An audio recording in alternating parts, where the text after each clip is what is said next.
Hey, welcome back. Today I really wanted to think about what's the best way to teach teachers about trauma without getting them distracted with all the technical stuff, and what's the most important thing for them to understand and learn.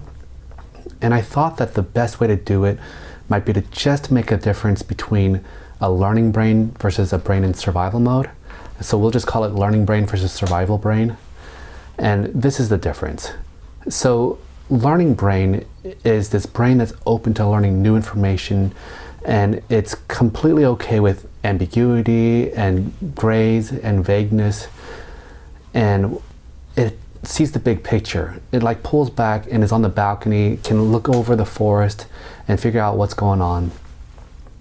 On an emotional level, people in learning brain feel calm, peaceful, maybe a little excited about what they're about to learn, maybe a little playful and having fun too, and definitely curious. And they're not afraid of making mistakes because it's just part of the learning process. And so they're not really thinking about themselves.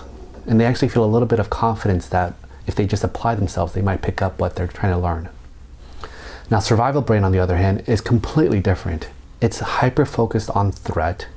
It doesn't like ambiguity. It wants clear, hard facts. It thinks in black and white terms. It doesn't want anything to be gray at all. And then emotionally, you can imagine that survival brain makes people feel panicky, feel like a little obsessive and afraid of getting things wrong. And they don't feel calm and open to learning new things. They just want to get things over with. And people in survival brain also really don't like making mistakes, and they are afraid of looking stupid too.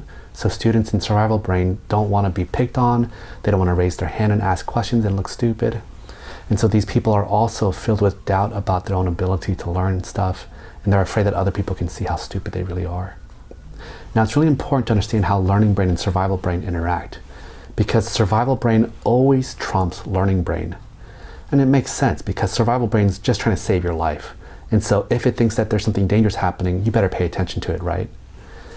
But the tricky thing is that as survival brain stays on longer and longer, it's harder to get out of that. And it's harder to really go into learning brain.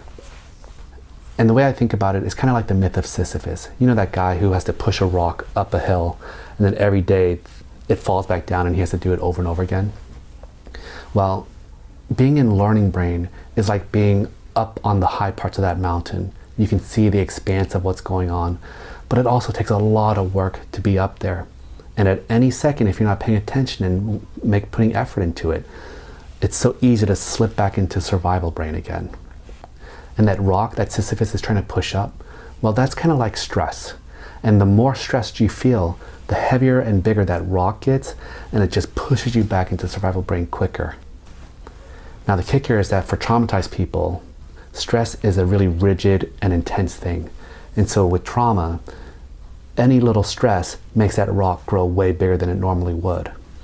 And because people with trauma misperceive ambiguous situations as threatening and stressful, that rock just stays big all the time. Now, the good news is that the more you control stress, well, the easier it is to be in learning brain, right? Because that rock is a lot smaller.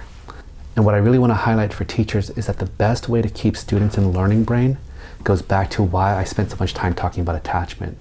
Students best learn when they feel like they're safe and supported by the adults around them. So it's kind of like a baby elephant. You know how like on those nature shows, the baby elephant is like playing with leaves or exploring a tree or something like that and having a lot of fun. And the only reason why they can do that is because there's a whole group of mama elephants around that baby protecting it and looking out for danger. So a kid with trauma or who's stuck in survival brain, it's kind of like that baby elephant who doesn't have protective adults around them. They can't play and learn because they're way too focused looking out for threat and danger. So this is why I really believe that the most important thing that schools need to focus on, way more important than any kind of techniques or curricula, is really whether or not they are creating that environment where students feel like they're surrounded by these big mama elephants who are going to protect them and watch out for them and make them safe. And when students have that, I bet you it unlocks their curiosity, their eagerness to learn, and play as a way to learn. So I hope that's helpful. Let me know if you have any questions in the comments below. Thanks.